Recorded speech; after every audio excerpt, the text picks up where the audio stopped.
Nityananda Shri Advaita Gadadhara Srivasadi Gaura Bhakta Vrinda Hare Krishna Krishna Krishna Hare Hare Hare Rama Rama Rama Hare Hare.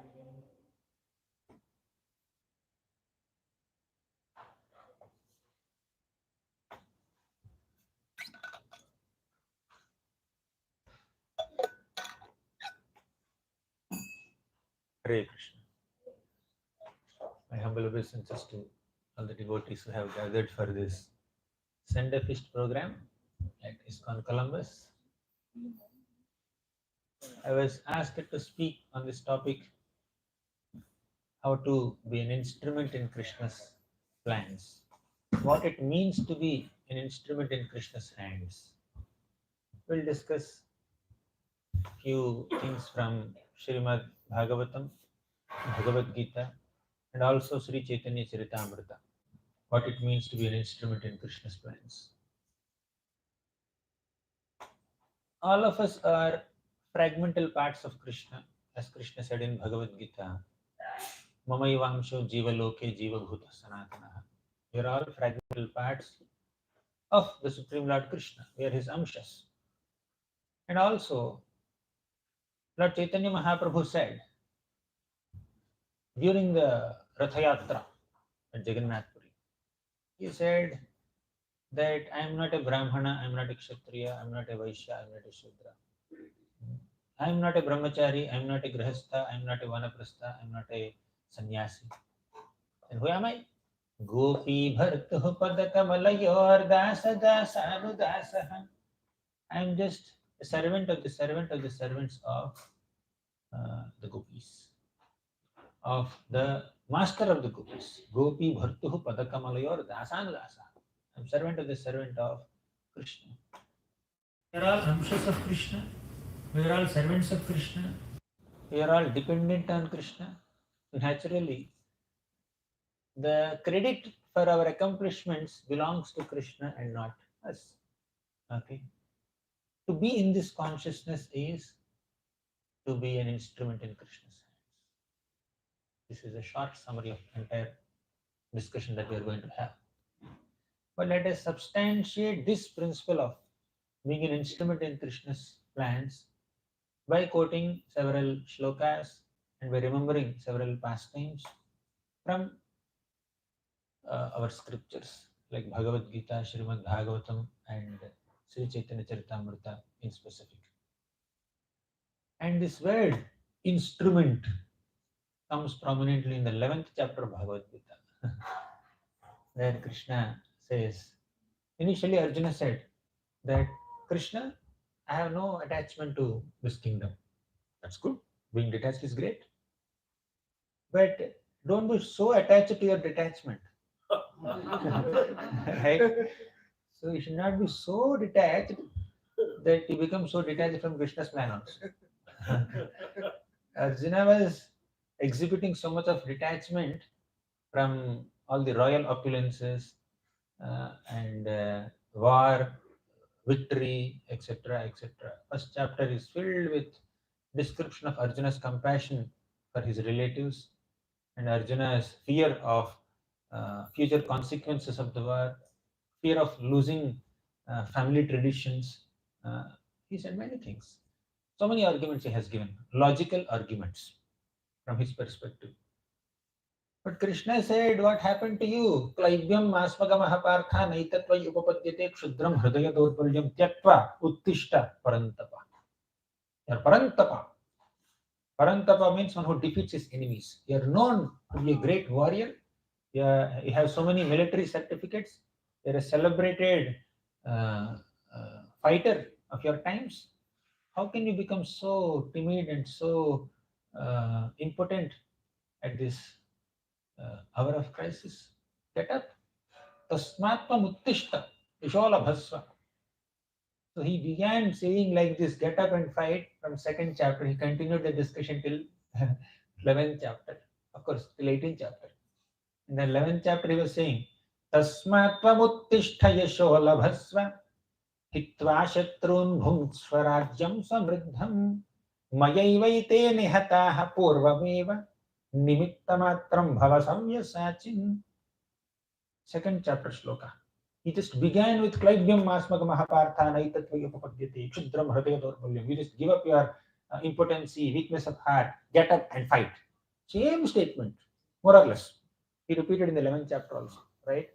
Tasmat, therefore, Tvam Uttishta, you get up, Arjuna. Yashola Bhasva, and become famous, right? Gain victory and become famous. Yashola Bhasva. How? Hitva Shatrum, conquer your enemies. Bhungshva Rajyam Samurdham, enjoy a prosperous kingdom. Mayaivaite Nihataha Purvameva. I have already killed all of them. Mayaivaite, by me, Nihataha. They have already been killed. Who? Duryodhan, Dushasan, Karna, Shakuni, even Bhishma, Drona, everybody is killed. You want to see? Here is the display. Krishna displayed the Kala Rupa. First he displayed Vishwarupa in the 11th chapter. Vishwarupa is the universal form where he showed everything in the entire universe at one place. And later Krishna showed Kala Rupa. Kala Rupa means the form of time. Vishwarupa is the form of universe, the universal form. This is time form. So in this Kala Rupa, Krishna displayed all the future results of the war at one place. He had hundreds and hundreds of faces. And from some of those faces, fire is emanating. And this Bhishma, Drona, Karna, Shakuni, all these people are entering into those fires. Not the Pandavas, but the people who are on the side of Adharma, they are entering into the fire. And once, when I was giving some online class to kids, one kid from this area only, America, so she just showed me this 11th chapter book, Bhagavad Gita. Prabhu, is this demon or Krishna? She showed Vishwarupa picture. I said, it's Krishna. Why did you get that question? Why Krishna is so scary? So for some small children like that, Krishna is Radhanath, just playing on the hoods of Kalia, or doing some other sweet pastimes, stealing butter or whatever. So that's what Krishna is for them, sweet Krishna. But they could not handle this ghastly form of Krishna, where hundreds and thousands of faces and the mouths are emanating fire and people are entering into the fire and he looks very fearsome. And Arjuna got scared. I told her, that little child, only 6 years old, not only you are scared, Arjuna also got scared. Arjuna became so afraid and said, stop this darshan, close the darshan. Open the darshan of 400 Vishnu form and 200 Krishna form. I want to see a Sham Sundar or Vishnu Rupa. Vishnu Rupa darshan close, Kala Rupa darshan you please close. So Krishna displayed this fierce form of Kala Rupa and demonstrated the future effects of the war. And he said, I have already killed all these people.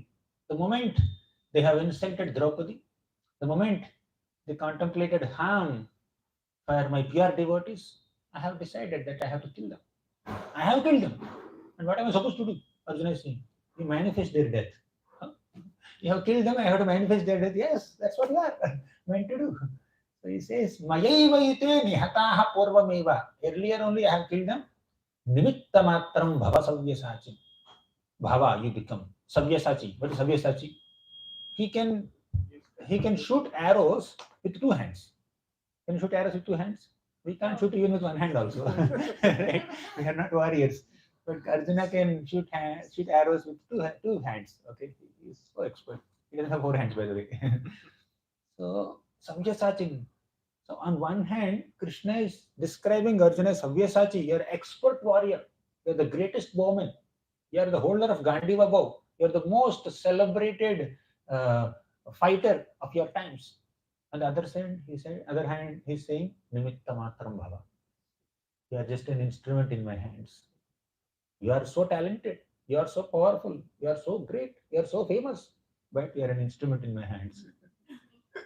The real fame of a devotee, the real glory of a devotee is in acting as a humble instrument in Krishna's hands. You see, Krishna is holding that beautiful flute there.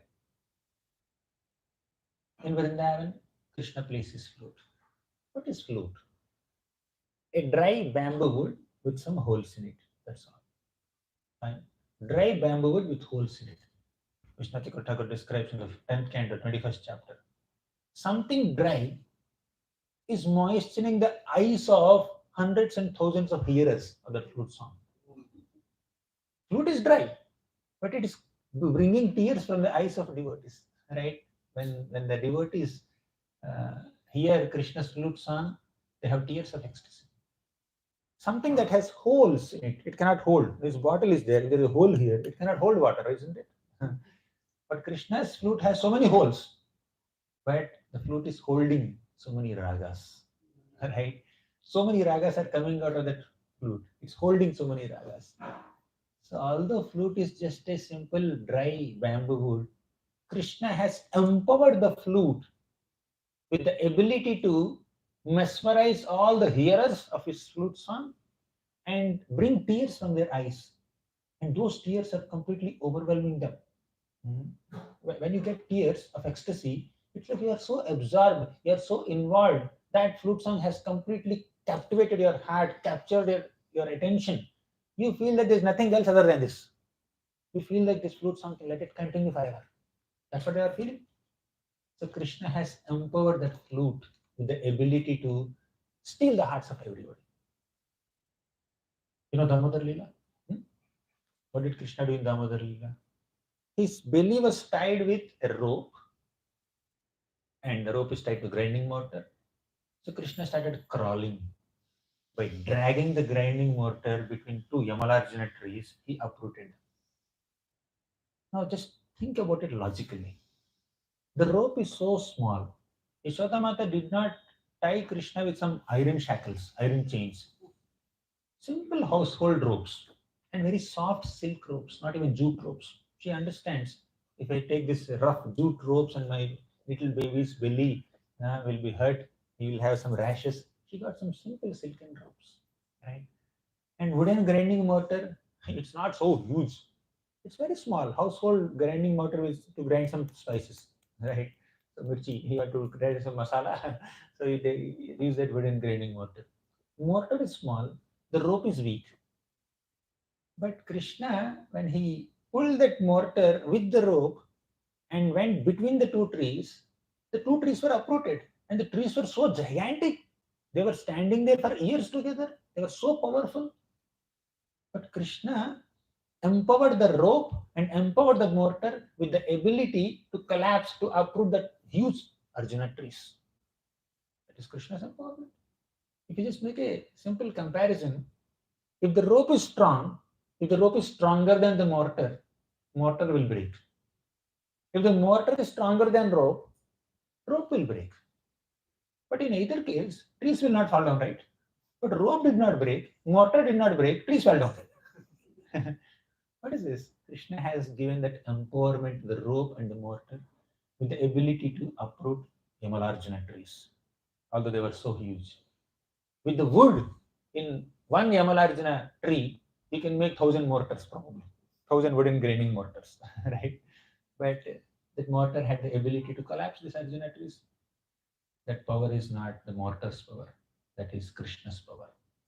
If Krishna can empower a rope, if Krishna can empower a flute, if Krishna can empower a mortar, a tree, Krishna can empower a devotee also to do something. Okay. So Sukadeva Goswami is speaking Srimad Bhagavatam because he is empowered by Krishna. Yasvanubhavam akhila shruti saramekam adhyatma deepamatitir shatam tamondham samsarinam karunayaha purana guhyam tam vyasa sonumupayami gurum muninam. When Sukadeva Goswami was speaking Srimad Bhagavatam, which is the essence of all scriptures, out of his deep compassion for samsaris, those who are rotting in this material existence, his talk was so mesmerizing that Guru Muninam, his Guru Vyasadeva and his Paramaguru, Guru's Guru, Narada Muni, both were sitting in his class and hearing Bhagavatam from Sukadeva Goswami as if they are hearing for the first time.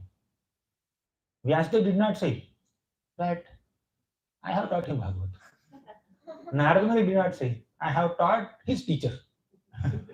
Both are sitting there silently and hearing Bhagavatam as if they are hearing for the first time. Krishna Chakravarti Thakur says that Sukadeva Goswami has been empowered by Srimad Bhagavatam in such a way that he became the guru of his guru and Paramaguru also. But what is his qualification? Why did he get that empowerment? He's humble. Sukadeva Goswami was not thinking, I have become the guru of my guru. I'm better now. I'm the guru of my Paramaguru. I'm better now. That humility is not there. He is a transparent transmitter of the transcendental teachings. In the last canto of Srimad Bhagavatam, last chapter, there is a beautiful shloka. Kasmayena vibhasito yabatulo gnana pradipah pura tadrupena chanaradaya gunaye krishnaya tadrupina yogindraya tadatmanatha bhagavadrataya karunyatah tatshuddham vimalam vishokam amritam satyam param dhimahi.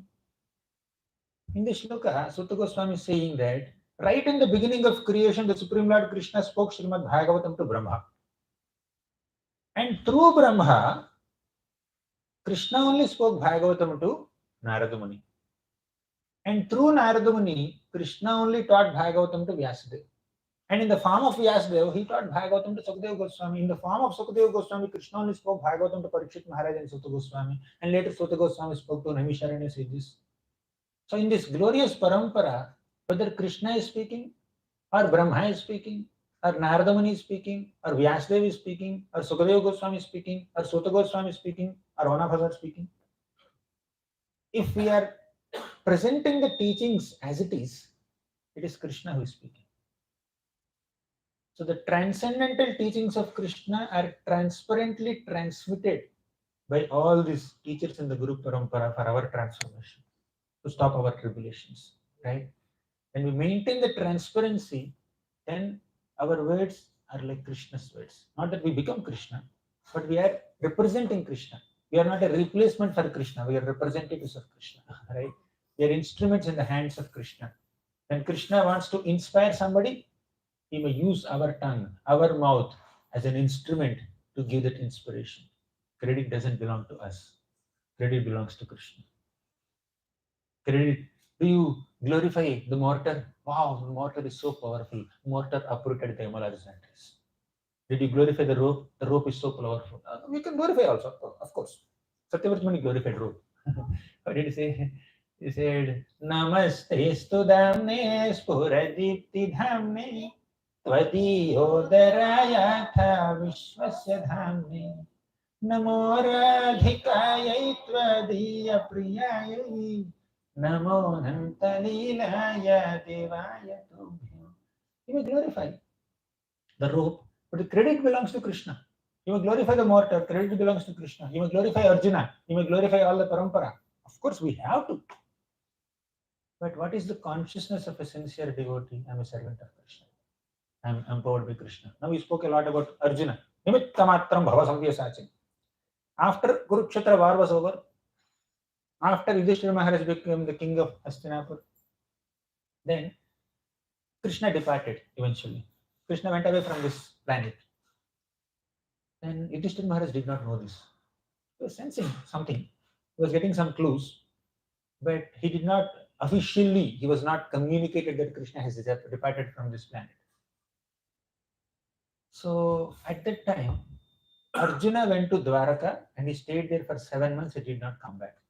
And Yudhishthira was waiting for Arjuna.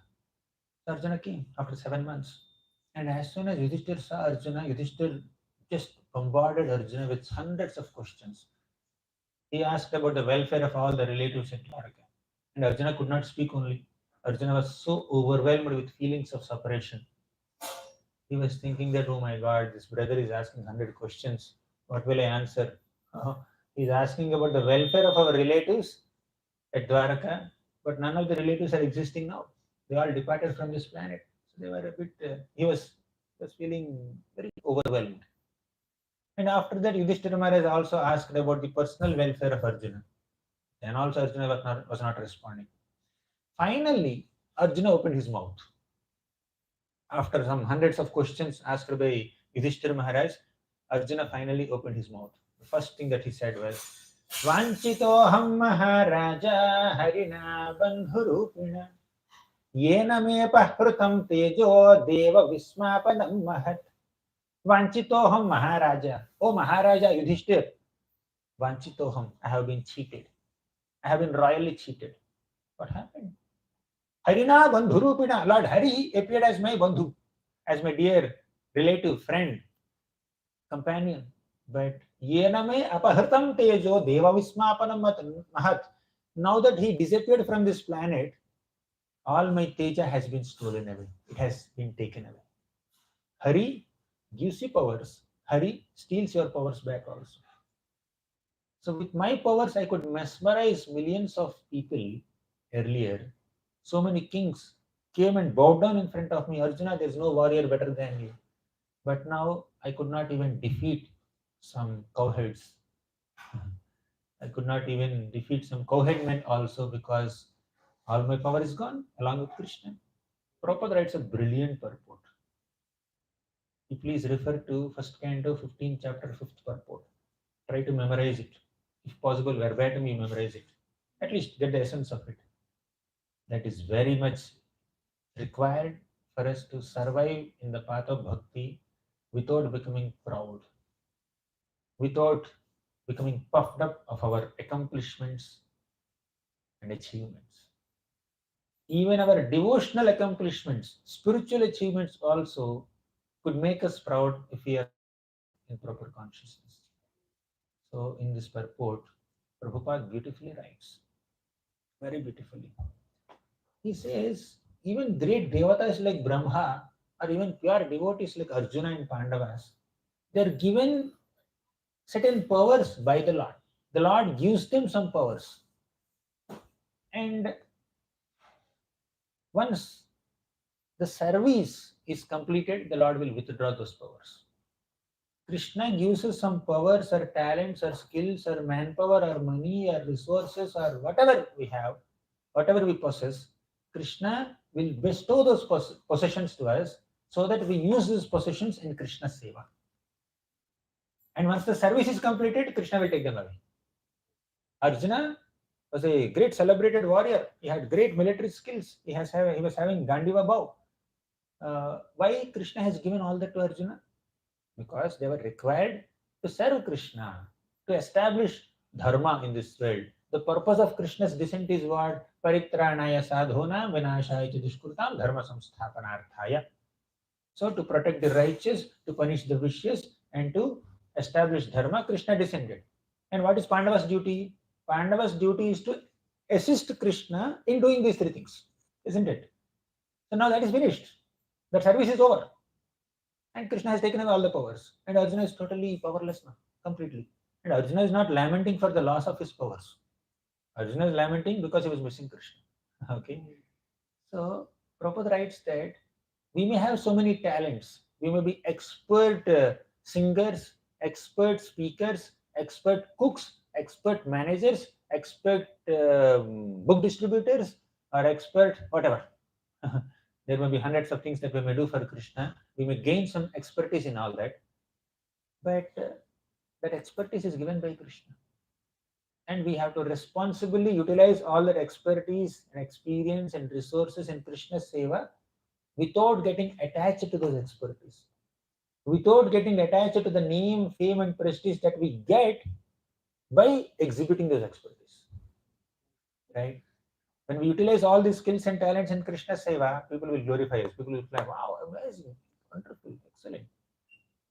But yeah, we may feel a sense of encouragement. That's fine. We may take it as a blessing. All that is fine. But we should not get attached to it. We should not be attached to the powers. We should not be attached to the particular service. We should be attached to the principle of seva, but not be attached to the particular service. Okay. And we should definitely not be attached to the appreciation or the glorification or the praise that comes through that service.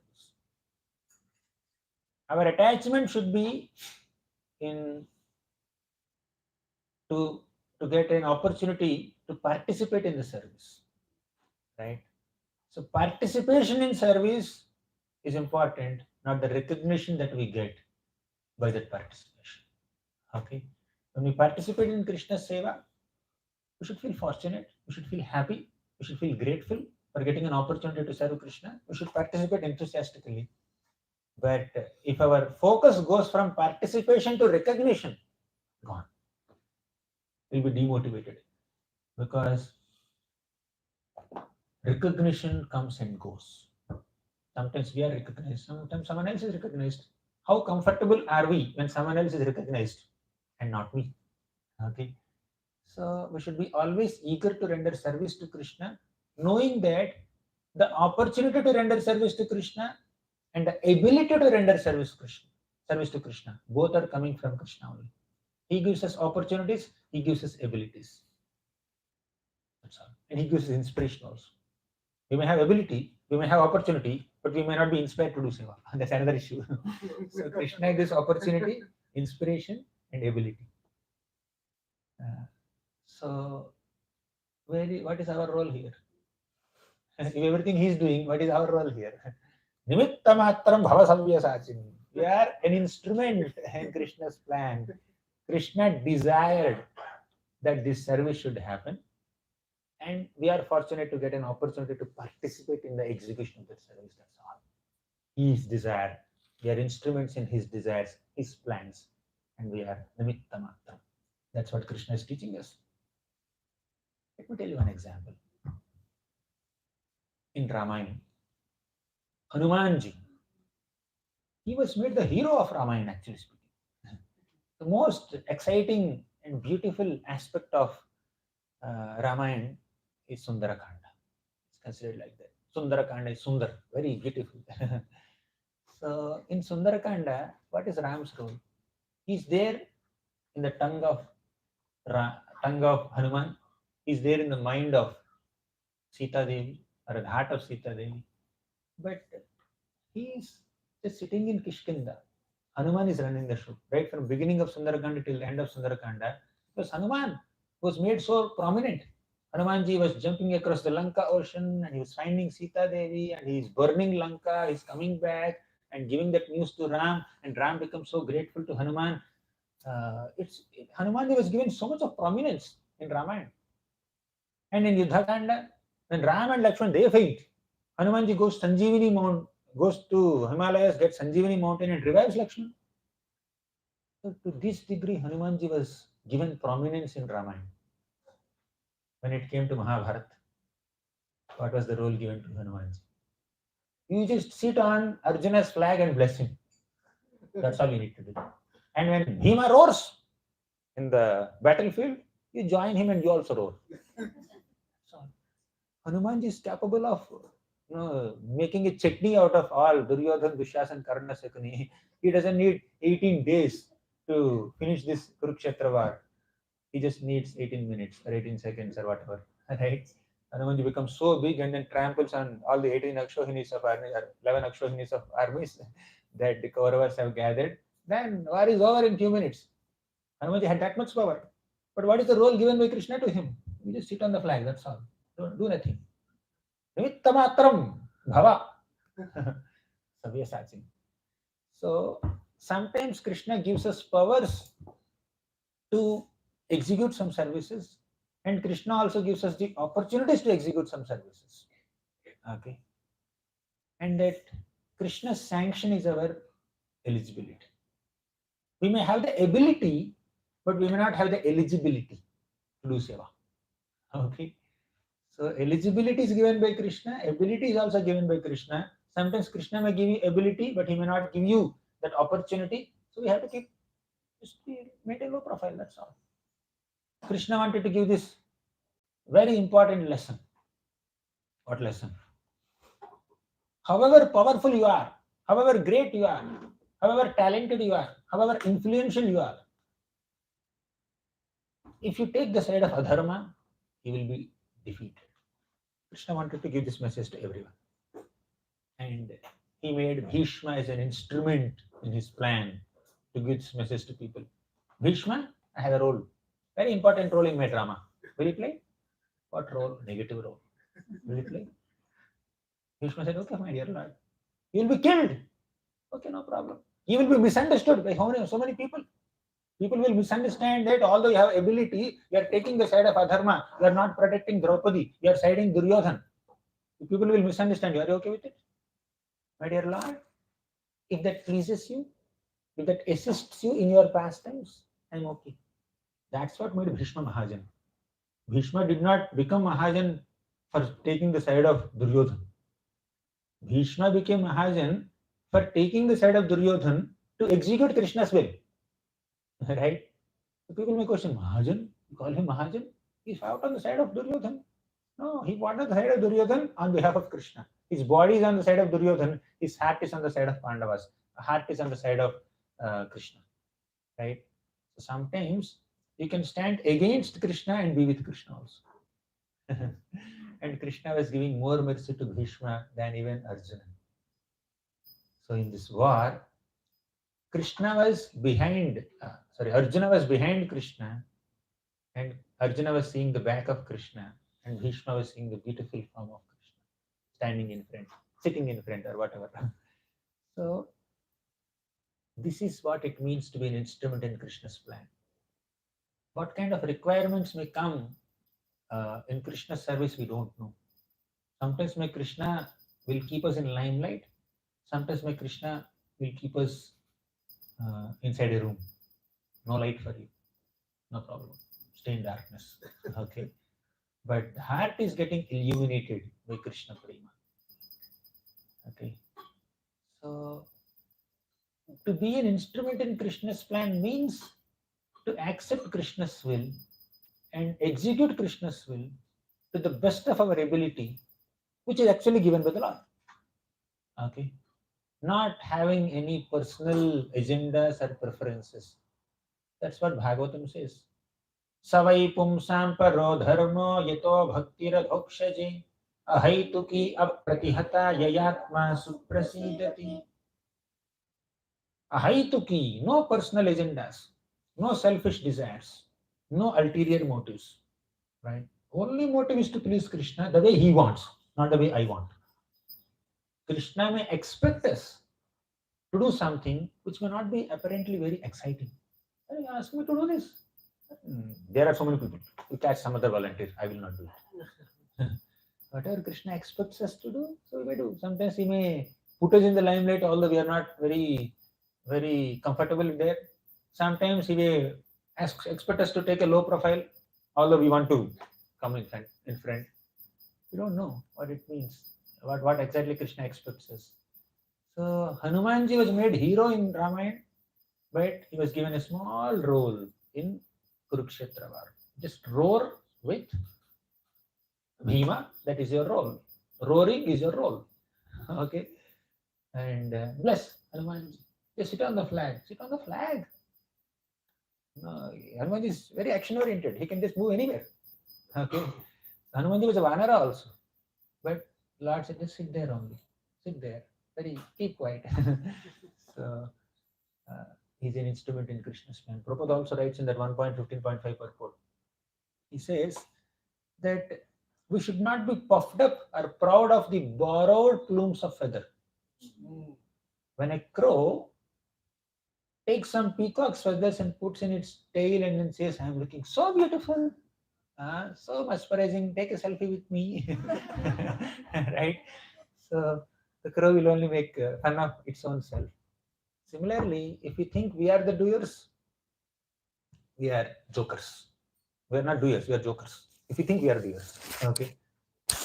Krishna says in Bhagavad Gita that there are three kinds of doers. Number one, the jiva, who desires to do some activity. Number two, the Supreme Lord, he himself, who sanctions that activity.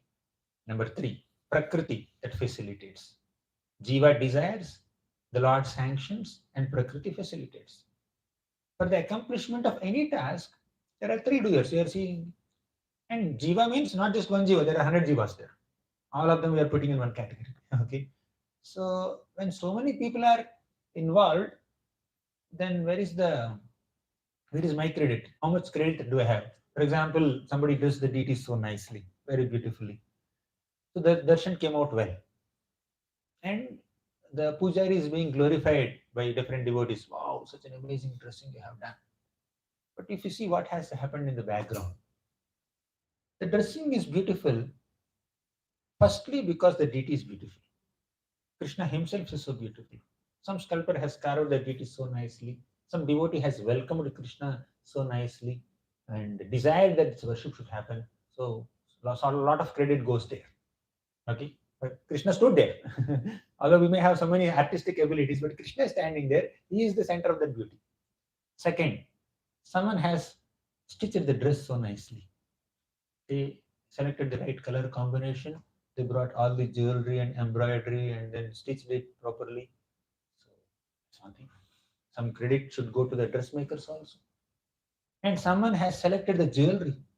So all the garlands and necklaces and ear rings and nathni, damani, then turban pieces and all the someone has selected and maintaining the jewelry so nicely. Sometimes you may want to offer certain jewelry, here you don't find it. So credit goes to the people who are maintaining the DT ornaments room and keeping things in place also.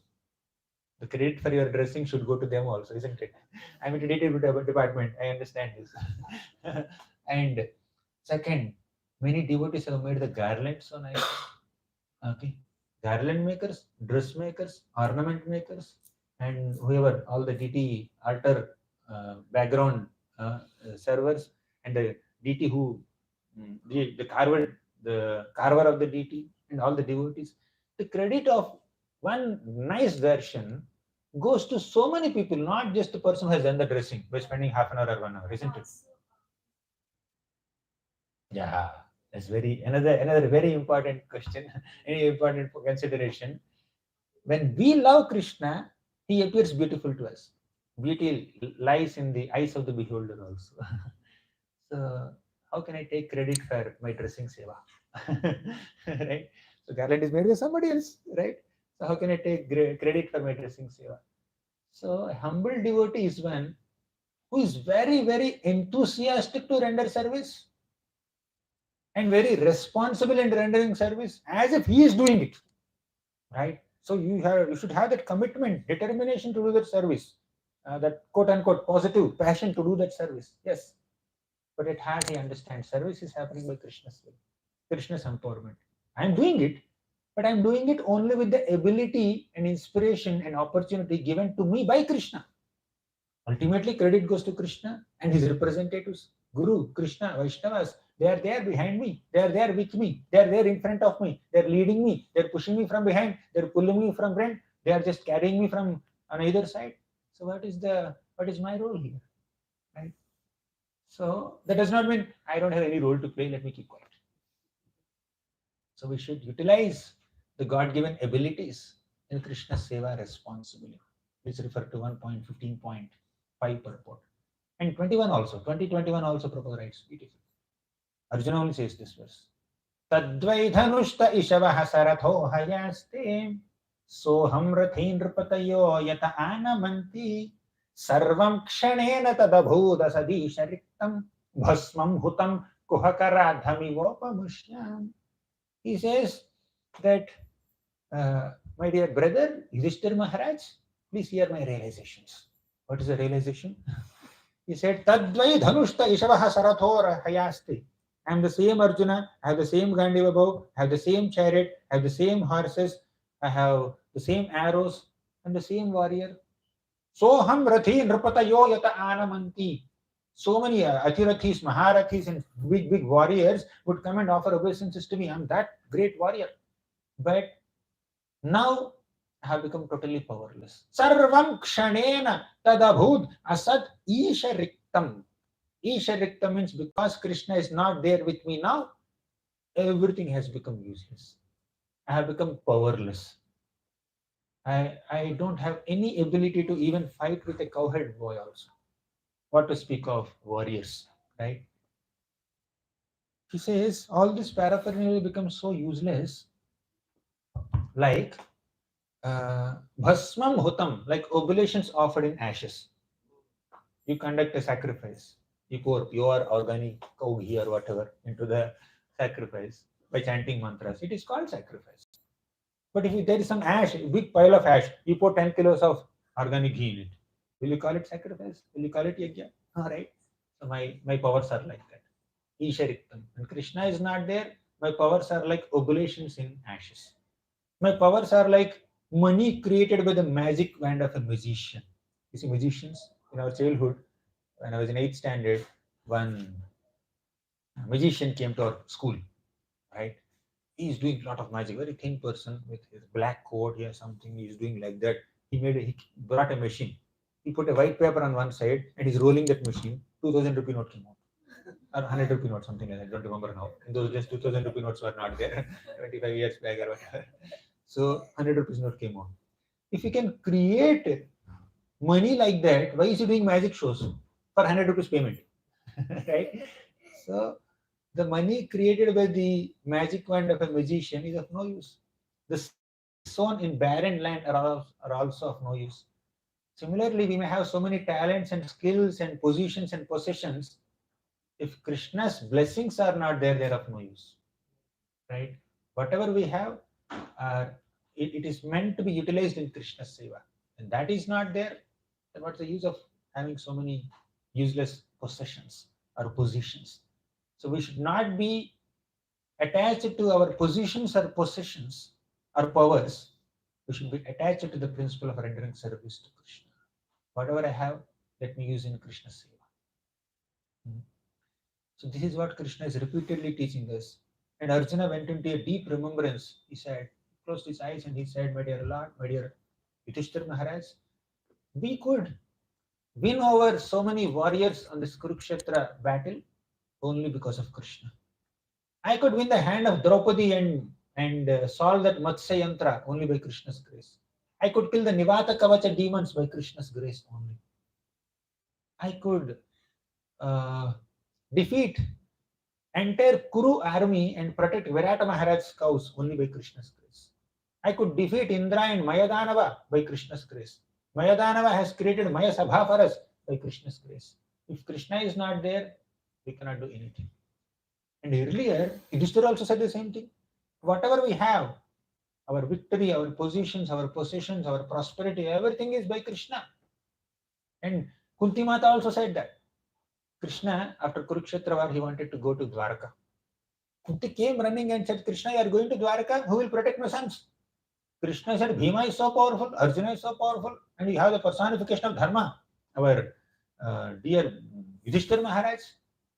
You are safe and secure. Then Kunti Maharani said that my sons are like senses without soul. Body may have senses, right? Strong legs are there, eyes are there, hands are there, everything is there, but when soul is not there, the body is useless. We are like that. Kunti Maharani is saying this. Okay. So we are dependent on you, my dear Lord. Exclusively dependent on you. We have no power without you. So to acknowledge that whatever we have and whatever we are is only by Krishna's grace, and then act accordingly is to act as instrument in Krishna's plan. Right? So malleability to the will of Krishna is expected from a sincere devotee. There's a beautiful sloka in the first canto of Bhagavatam, spoken by Sutta Goswami. He says, Sarathya parishada sevana sakhya dautya veerasananugamanastavana pranaman snigdheshu pandushu jagat pranatim cha vishnor bhaktim karoti nrupatischaranaravinde. Sarathya, Krishna acted as a sarathi, a chariot driver for Pandavas. Parishada, is also accepting Agrapuja and the Rajasuya sacrifice. Sevana, he's serving the Pandavas. Sakhya, he's also friend to the Pandavas. Dautya, he acted as a messenger to the Pandavas. Sarathya, Parishada, Sevana, Sakhya, Dautya, Virasana, he was like a night watchman. Anugamana, he's following the instructions of Yudhishthira Maharaj because he's elder cousin. Anugamana, Stavana, he's praising them. Pranaman, he's offering obeisances to them. Why Krishna is doing all these menial services to the Pandavas? Krishna is not an ordinary person. Krishna is Snigdheshu Pandushu Jagat Pranatim Cha Vishnu. He is Jagat Pranatim Cha Vishnu. He is the original Vishnu. In front of him, all the Jagats will offer obeisances. But he is doing all these menial services because Snigdheshu Pandushu. All the Pandavas are malleable by the will of the Lord. They are willing to act as instruments in Krishna's plan. And their connection with Krishna is their real glory, their real wealth. Yatra dharma suto raja gada panir vrikodarah Krishnostrigandivam chapam suhrit Krishnastato vipat. Yatra dharma suto raja. Dharma suto raja is our Yudhishthira Maharaj, who is a personification of dharma.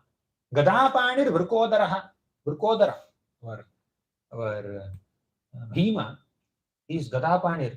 He doesn't even has to hold a gada also. His fist has so much strength. His one arm has the strength of 10,000 elephants. You keep 10,000 elephants in one row, like you punch the first elephant, what will happen? Your hand will pain, right? But if Bhima punches the first elephant, the 10,000th elephant will fall down. You imagine what happened to the first elephant, and second elephant, and third elephant. That is Bhima's strength. Yatra dharma suto raja gada panir vrikodarah Krishnostri gandivam chapam. And on top of it, Arjuna is there with his gandiva, very expert. Suhrit Krishna. But these are not the real possessions or the real wealth of the Pandavas. Suhrit Krishna. Krishna is their direct friend. Krishna is their direct well-wisher. Suhrit. That's the real wealth. Our real wealth is our connection with Krishna. Not our name, fame, prestige, possessions, money, or anything else. Skills, talents. These are not our properties. Physical assets are not our property. Our intellectual abilities are not our property. What is our property? Whatever love we have for Krishna is our property. Whatever devotion, whatever genuine affection that we have for Krishna is our real possession. We need to be possessive about that possession, but we should give up our possessiveness towards all other possessions. That is our position as a servant of Krishna. Then we are called instrument in Krishna's plans. And even our ability to offer prayers to Krishna also comes from Krishna. Even our inspiration to offer prayers to Krishna also comes from Krishna. Gajendra, after 1,000 years of struggling and fighting with the crocodile, how come he suddenly felt that I had to offer prayer to the Lord? Krishna inspired from within, right? Krishna gave him the ability to offer prayers. How can elephant offer prayer? Krishna gave ability. What's your problem? Krishna gave ability to Gajendra to offer prayers. You know Dhruva? This is a perfect example. Dhruva Maharaj had an ambition to attain a position superior to Brahma also. And his mother told him, whatever desire you have, you should worship the Lord. And Dhruva, without telling anyone, he just left the palace, entered the forest, and he started worshipping. Narada Muni came to guide him. Narada Muni said, you chant Om Namo Bhagavate Vasudevaya. So Dhruva went to Madhavan and chanted Om Namo Bhagavate Vasudevaya. For 6 months he chanted. Then the Supreme Lord manifested in Dhruva's heart, and Dhruva became so blissful seeing that form, and suddenly Dhruva lost the form. He became perturbed. He opened his eyes. That form of the Lord which he has seen in his heart is standing in front of him directly. He became excited. He became so excited, he offered prostrated obeisances to the Lord, and he got up and he wanted to offer prayers to the Lord. He wanted to praise the Lord spontaneously. But he's a 5-year-old child.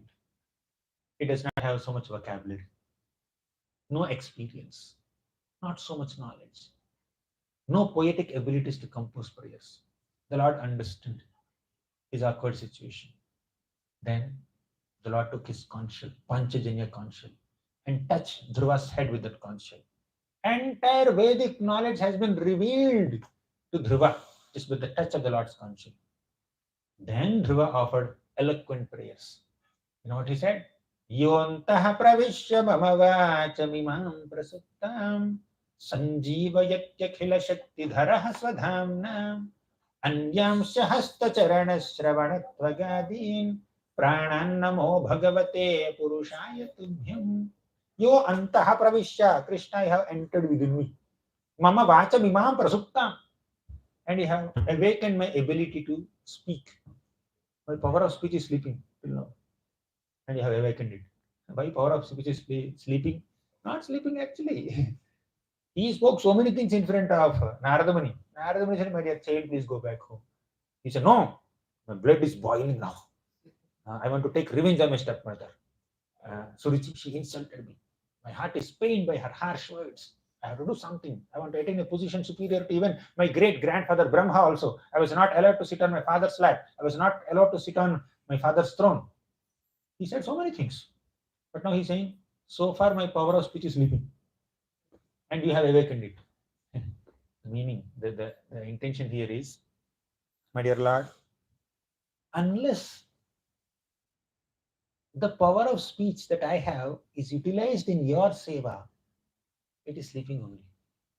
Okay. Unless we utilize all our senses in Krishna's service somehow or the other, the senses are said to be sleeping. We have to awaken our senses by engaging them in the service of the Lord. Okay. So that's what it means to be an instrument in Krishna's plan. Anyamsta hasta charana shravana tvagadi pranan namo bhagavate purushaya tubhyam. Not only have awakened my power of speech, you have also awakened my other senses, my hands and my legs and everything, all my limbs, ears and nose, everything is awakened by engaging in your service.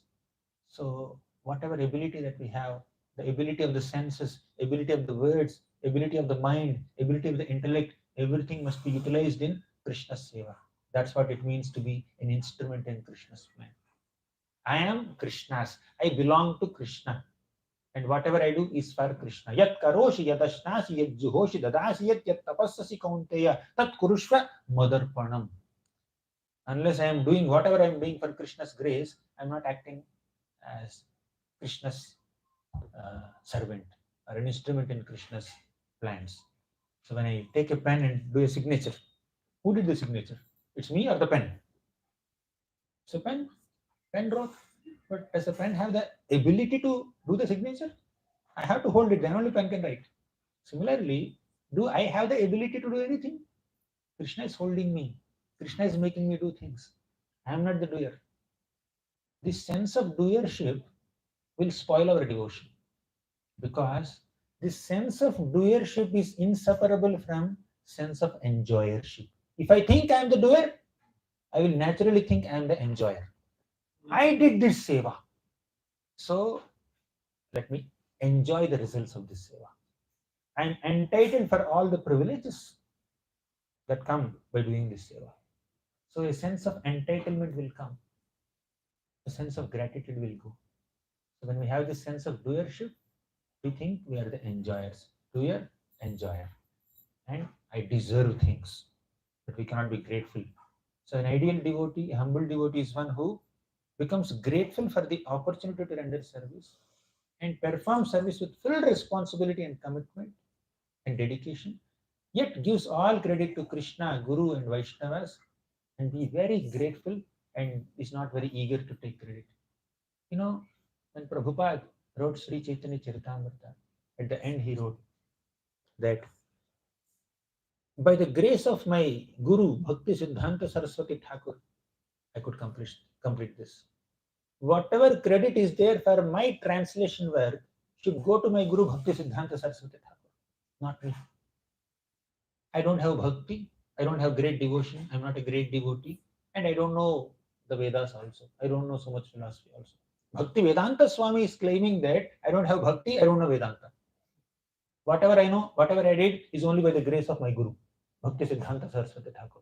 He gave all credit to his Guru, and he's also giving all credit to his disciples. All credits will go to my disciples also, my American disciples who helped me in printing and publishing and editing and doing whatever processing is required to make these books. Right? So Prabhupada is humble enough to just give all credit to the Guru Parampara and also his disciples whom he has trained. So when that sense of non-doership is there, while we do with full commitment and responsibility and zeal and passion and determination, when we maintain a sense of non-doership, then we are acting as instruments in Krishna's plans.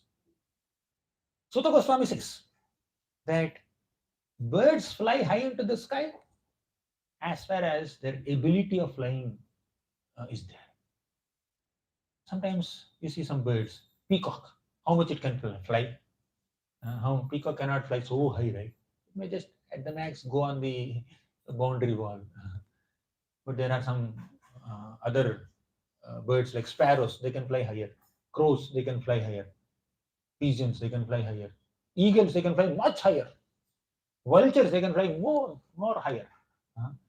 Like you see Sampati and Jatayu. So they are flying so high that that Sampati's wings are burned by sun also. So birds can fly high into the sky as far as the Lord has bestowed upon them the ability to fly. Similarly, a devotee can describe the Lord's glories as far as the Lord has given them the power of description. A devotee can sing the glories of the Lord as far as the Lord has given him the ability to sing. That ability to sing, ability to speak, ability to serve is not our ability. Some devotees, when they blow conch shell, a lot of sound comes. When I blow conch shell, only air comes. So I don't blow conch shell. So I tried initially, then last 10 years I didn't touch because I can't. So it's not there. Maybe if I try, I may get also. But point is, whatever we are doing, sometimes it may have great impact, sometimes it may not have much impact. The impact is desired by Krishna, and the abilities bestowed by Krishna. We cannot take credit for all this, right? That is to act as a humble instrument in Krishna's plans. If a spoon thinks that I have made the sambar, without sambar you cannot stir the contents and sambar will not come out. But the spoon is just an instrument in the cook's hands. And now the cook is also an instrument in Krishna's hands, right? So while being an instrument in Krishna's hands, we should understand that we are not non-living instruments like the spoons and pens. We are living instruments. You understand this? The difference between the spoon and me? Difference between the spoon, pen and the person? We are living instruments. So when a person is using a spoon to make a preparation or using the pen to write a statement, the pen or the spoon does not have any independence or free will or consciousness to make a choice. But Krishna has given us some consciousness. He has given us some free will. He has given us some minute independence to make a choice. By utilizing that independence, if we make a choice to serve Krishna and not to enjoy sense gratification, then we are real instruments in Krishna's plans. Other instruments, they don't have the independence. But we have independence. We have free will. We have consciousness. We are living beings. We are not non-living things. When we utilize our independence to consciously act as Krishna's instruments, then we are real instruments. Not that we are made to act like this. We chose to act like this. So love of Godhead is basically to choose, to voluntarily make a choice to act as Krishna's instruments. I didn't speak much from Caitanya Charitamrita. Let me speak that also, the last 2-3 minutes. Lord Chaitanya Mahaprabhu was doing his South India Yatra. And he came to Ramananda Rai's place on the bank of Godavari. And as soon as he saw Ramananda Rai, he became very ecstatic. He had tears in his eyes. Because Ramananda Rai, although he's a Rajasevi, still, he's a government officer, still, he is the best of all the knowers of Radha-Krishna Tattva. Lord Chaitanya Mahaprabhu understands the glory of Ramananda Rai. He said, Ramananda Rai, I want your association. Can we meet in the evening to discuss the pastimes of Radha-Krishna, Tattva of Radha-Krishna? Then Ramananda Rai said, okay, my dear Lord, let's meet in the evening. That evening they met. Whole night they were discussing Radha Tattva, Krishna Tattva, Radha-Krishna Leela, Rasa Tattva. For 10 days they were discussing so many subject matters. And Lord Chaitanya Mahaprabhu said, my dear Ramananda, you have made my yatra successful. I'm relishing the glories of Radha and Krishna in your company, in your uplifting association. I'm so grateful to you. So many things you say. Then Ramananda said, my dear Lord, don't put me in illusion. Okay. You are speaking through my tongue. Okay. So, Mora jihva veena yantra, tumi veena dhari. My jihva, my tongue is a veena yantra. You know veena? Some little kid, her name is Veena. I don't know whether he's here. Yesterday we met. So Veena, I am a stringed instrument. And you are veena dhari. You are playing the veena. So when somebody is playing veena, it is the veena will produce sound according to the emotion or the raga that the veena player wants to play. Veena cannot produce a sound on its own. Although veena has all the necessary ability to produce that sound, someone has to actually make it produce that sound. So you are veena dhari, I am a veena yantra. I am your instrument. And he said further, Yeimata nachao chahi nachibar. The way you make me dance, I want to dance. I desire to dance. He did not say, you are making me dance, I am dancing. No. I want to, I desire to, I voluntarily choose to dance according to your wish. You understand? So chahi nachibar, not just nachibar, chahi, I desire. A devotee is one who sincerely desires to act as an instrument in Krishna's plan. Now, Krishnadas Kaviraj Goswami, the author of Sri Caitanya Charitamrita, he begins this chapter by saying, Sancharya Rama Bhita Bhakta Meghe Swabhakti Siddhanta Chayamrutani. He says, Ramanandara is Bhakta Megha, he is a cloud, devotee cloud. And Lord Chaitanya Mahaprabhu is the ocean of all conclusions of bhakti. And this cloud gets water from the ocean, right? And when the cloud rains, the rain will fall back on the ocean. So Mahaprabhu is the ocean of all conclusive truths of devotional service, siddhantas. All bhakti siddhantas are there in Mahaprabhu. He is like an ocean. And the cloud of Ramananda is getting some water droplets from the ocean and raining it back. This is what we need to think. Krishna is the ocean of all powers. Krishna is the ocean of all opportunities for service.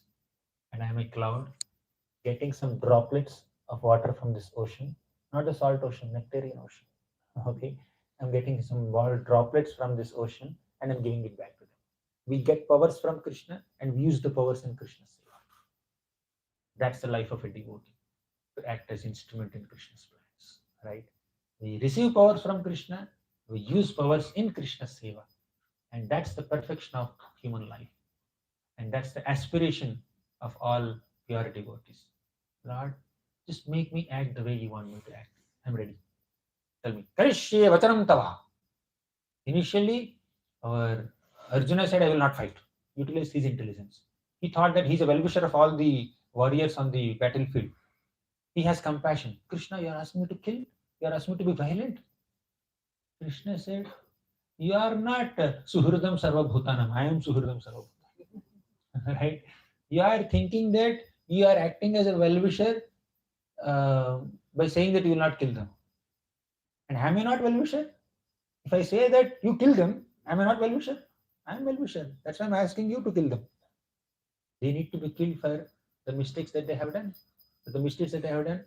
Even if Krishna gives a punishment to a person, he is a well-wisher only. Krishna is a better well-wisher of even Duryodhana and all the Kauravas than even Arjuna, who wants to forgive them. Krishna wants to punish them and Arjuna wants to forgive them. Who is a better well-wisher? You see, it seems Arjuna is a better well-wisher. But it's Krishna who is a well-wisher. Right? So Krishna, when he saw Duryodhana lying on in this pool of blood, with his thigh broken by Bhima's gada, Krishna was not happy. Krishna was not at all happy. Krishna felt so bad. Krishna felt that I have given him so many opportunities, but he did not utilize the opportunities. Right? I have to see him like this. Even Krishna also feels bad when we misuse our independence and act in inappropriate ways. So when he punishes us, he does it for our own rectification as a well-wisher. When a mother chastises the child, that is not a display of her envy or anger, that's a display of our affection and love. Okay, so that's the nature of Krishna also. He's the supreme father, he's the supreme mother, he's supreme everything, right? So the success of our life is to act as humble instruments in Krishna's plan and do our service to the best of our ability. Granthara Srimad Bhagavatam ki jai, Srila Prabhupada. Gauranga Darshan Prabhu ki jai.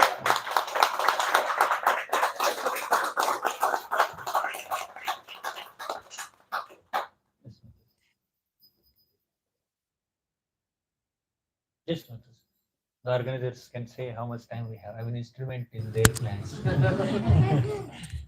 So I'll take as many questions as the organizers allow. Prabhu, the first question is about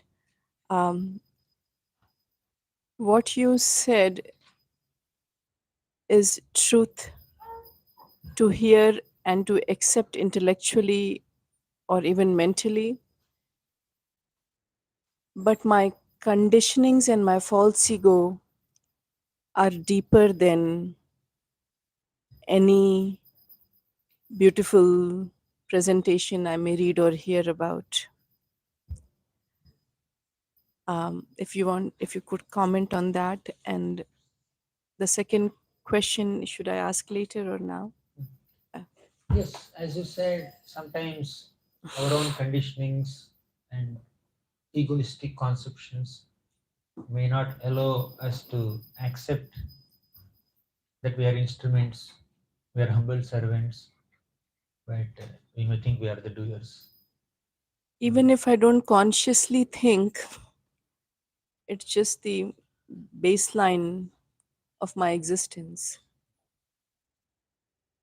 Yes, we may not consciously think, but the reason for which we are here is that. So, when we regularly hear how we are always dependent on Krishna, we are not independent doers. When we regularly discuss all these pastimes with other devotees, eventually we will give up all those unfavorable conceptions and come to this real understanding that we are instruments and we act accordingly.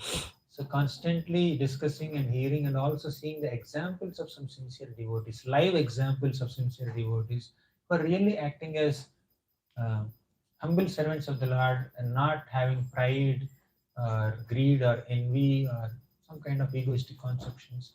Seeing their personal examples also will help us, right? So we can pray, Krishna, please give me that right consciousness. Okay, I'm intellectually accepting it, but I'm unable to act on this level. Please make me act. Be empower me. You bless me. Thank you. The the second question has come up a few times when people of philanthropic predisposition ask this question as to how can the Supreme Lord, the well-wisher of all living entities, wish that more than 600 million people be killed? Um, um, one of the answers I had received was that in Bhishma's prayers, I think the second last verse says that every single person killed on the battlefield in presence of Krishna was promoted. Liberated. Even Uddhava says this in the third canto Bhagavata. तथैव चान्ये नरलोकवीरहाय आहवे कृष्णमुखारविन्दम् नेत्रैः पिबन्त्यो नयनाभिरामं पार्थास्त्रपूतं पदमापुरस्य तथैव चान्ये नरलोकवीरा. There are so many Naralokaviras, great warriors, heroes in the human world. They all have gathered on the battlefield of Kurukshetra and they died. But while dying, Yahave Krishna Mukhara Vindam, they were able to see the beautiful lotus-like face of Krishna. Netraih Pibantyo Nayana Abhiramam, and they were able to relish the beauty of Krishna at the time of giving up their body. Parthastra Putam, on top of it, Partha Astra Putam. Partha is Arjuna, Astra means his weapons, Putam is their purified. So they are getting double purification. The purification of being purified by Arjuna's arrows and also the purification of seeing Krishna's face. Padama Purasya, they attained liberation. They attained positions in heavenly, spiritual kingdom. Right. Hare Krishna. Even punishment of Krishna is also purification and protection. Radhe Krishna Prabhuji. My question is that means Draupadi's disrobing was Krishna's plan. and that is the reason for the war. And is that because of the 10% freedom that was being given to Jadanta Kuru brothers, that they started, repeatedly they did try to harm the Pandavas, that got accumulated, and But finally that. sometimes when a demoniac person, cruel person, wicked person is doing heinous and sinful activities, is that Krishna's plan? Is that Krishna's will? Are they instruments in Krishna's plan? These questions we will get. Not a blade of grass moves without Krishna's sanction. We keep saying this. Okay. And somebody asked me this question. Not a blade of grass moves without Krishna's sanction. What is the role of my independence? Then I said, your independence is also sanctioned by Krishna. And Krishna has given you that independence, whether to use it or misuse it. So Krishna gave independence. If we use it, this is the result. If we misuse it, that is the result. In that sense, Krishna is ultimate doer. But we cannot attribute our misuse of independence to Krishna's plan. That's the point. Let me give you one simple example. Sun is rising in the sky, in the eastern direction, in the morning. You went and stood in front of the sun. What do you see? You will see the bright light of the sun. But you turned your face away from the sun, like this. You showed your back to the sun and you were just standing in opposite direction. What do you see? You will see your shadow, darkness. So that darkness or the shadow appeared in front of you only because sun is behind you, right? Isn't it? Without sun behind you, you cannot see shadow in front of you. Means sun is the cause of darkness also. Sun is the cause of light also. Sun is the cause of darkness also, isn't it? Shadow is caused by sun, isn't it? Light is caused by sun, right? So, but we see light when we face sun, we see darkness when we turn away from sun. Similarly, good and bad, both are created by the Lord. In the sense that when we use our independence properly, aligning our intelligence with the virtues, values, principles, morals, teachings of the Lord, then we see good. But when we misuse our independence and act against these teachings of the Lord, then we see bad. In that sense, Krishna is ultimate doer, ultimate cause of all causes. We'll discuss more of it in Tuesday's. Right? I have one more question. Yeah, this question is addressed. Yeah, that's why 10% freedom given to Kuru brothers, and they misused it. 10%. I mean, whatever the Kuru brothers Minute misused, independence, whatever. My another question, you concluded your talk with that you accept as instrument whatever in Krishna's plan, but I don't want to be in Krishna's negative plan, because I always pray, Krishna, take me to Asutama. That's my favorite mantra, Asutama Sadgama. Take me to enlightenment. Nobody wants to be in negative way Krishna's plan, part of Krishna's plan. Vishnu. Ultimately, it's positive because it is Krishna's plan. Yeah, that is sacrifice. He sacrificed. Oh, you don't want sacrifice. You don't want to sacrifice. See, Krishna also said, "Ekama prapadyante." He will also reciprocate with you. Don't worry. Yes. Any other question? Yes, Prabhu. We glorify the devotee, not that because everything is happening to Krishna's plan. So suppose somebody is doing nice, we glorify Prabhupada, right? Because he's done so much to spread Krishna consciousness. But the credit of the devotee, he has used his free will to surrender to Krishna, and that for that reason we glorify, and that for that reason he has become empowered. Shri Krishna Shakti Vina Nahi Tar Pravartan. Yes. So that is where the devotee's credit is. Yes. Otherwise, everything is coming, but that free will, the desire to surrender to Krishna, that is the... Yes, exactly. Yes. This is 100%. Dhruva desired to offer prayers. Ability and inspiration, ability and knowledge, everything is given to Dhruva by the Lord, but he desired, right? Yes. Hare Krishna.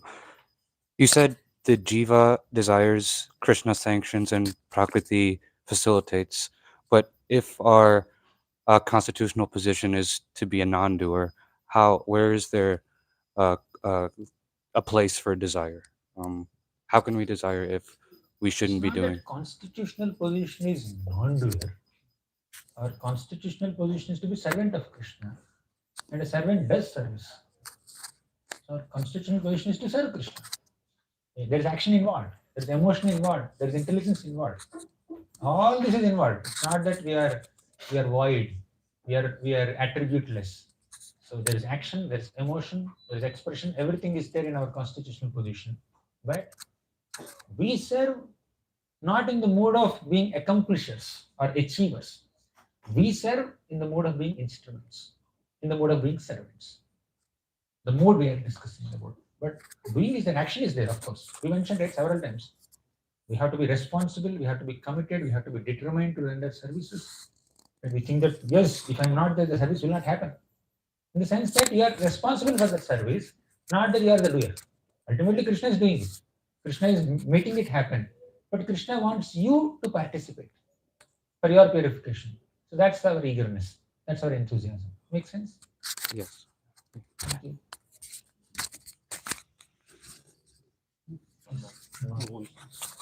Shivam. Sorry, Shivam Swagata. Hare Krishna, Prabhuji. Thank you very much for the nice class. Prabhuji, how do we know what is Krishna's will so that our free will is aligned to that? Sometimes, I mean, Nice question. Very practical question. How do we know what is Krishna's will? So that I can act as his instrument.